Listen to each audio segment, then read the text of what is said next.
Si tu veux récolter du miel, ne donne pas de coup de pied dans la ruche. Cette phrase peut te sembler simple, presque banale, mais elle contient une leçon profonde sur la manière de traiter les autres et d'obtenir ce que tu veux dans la vie. Trop souvent, tu cherches à convaincre, à imposer ton point de vue, à forcer les choses. Et sans t'en rendre compte, tu donnes des coups de pied dans la ruche. Tu blesses, tu froisses, tu fais fuir. Puis tu t'étonnes de ne pas recevoir la douceur du miel que tu espérais. Le miel représente tout ce que tu désires, la reconnaissance, la confiance, la paix, la réussite. Mais le miel n'est pas un dû, il se mérite. Et pour le mériter, tu dois comprendre la nature des abeilles. Elles ne donnent pas leur miel à ceux qui les agressent. De la même manière, les gens ne t'ouvrent pas leur cœur si tu les attaques, ne t'écoutent pas si tu les juges, ne coopèrent pas si tu les méprises. Tu peux être brillant, compétent, plein de bonnes intentions, mais si tu ne sais pas parler avec douceur, tu perds ton influence. L'agressivité ferme les portes que la bienveillance pourrait ouvrir. Chaque mot que tu lances est une abeille. Il peut piquer ou il peut butiner. À toi de choisir ce que tu veux semer autour de toi.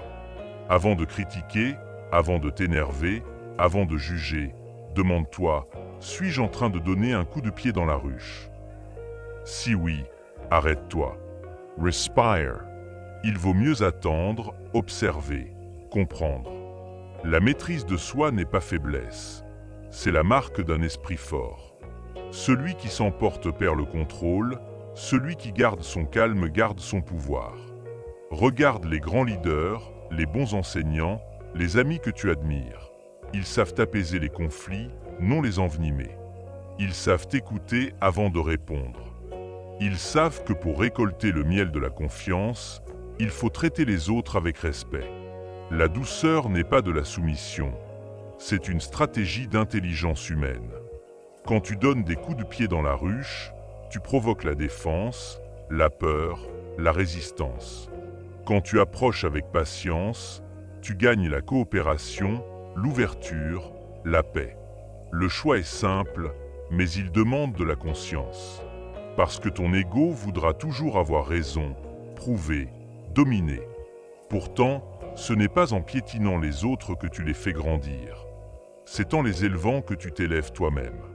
Souviens-toi, une ruche est fragile, comme les relations humaines. Il suffit d'un mot mal placé pour blesser durablement, d'un ton sec pour détruire la confiance.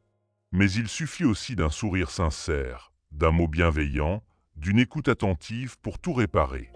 Alors, si tu veux le miel de la coopération, de l'amitié ou de l'amour, apprends l'art de la douceur. Parle calmement, même quand on te parle mal. Montre l'exemple, même quand on ne le mérite pas. Car tu n'agis pas pour obtenir, tu agis pour incarner ce que tu veux voir dans le monde. Chaque fois que tu es tenté de te défendre, de répliquer, de prouver que tu as raison, souviens-toi, tu tiens un choix entre le miel et les piqûres, entre la paix et le conflit, entre la compréhension et l'orgueil. Et chaque fois que tu choisis la douceur, tu gagnes un peu plus de pouvoir sur toi-même. Et sur la VIE. La prochaine fois qu'une situation te met en colère, pense à la ruche. Ferme les yeux un instant. Demande-toi si ta réaction va attirer les abeilles ou les faire fuir. Parce que la vie te renvoie toujours ce que tu lui donnes.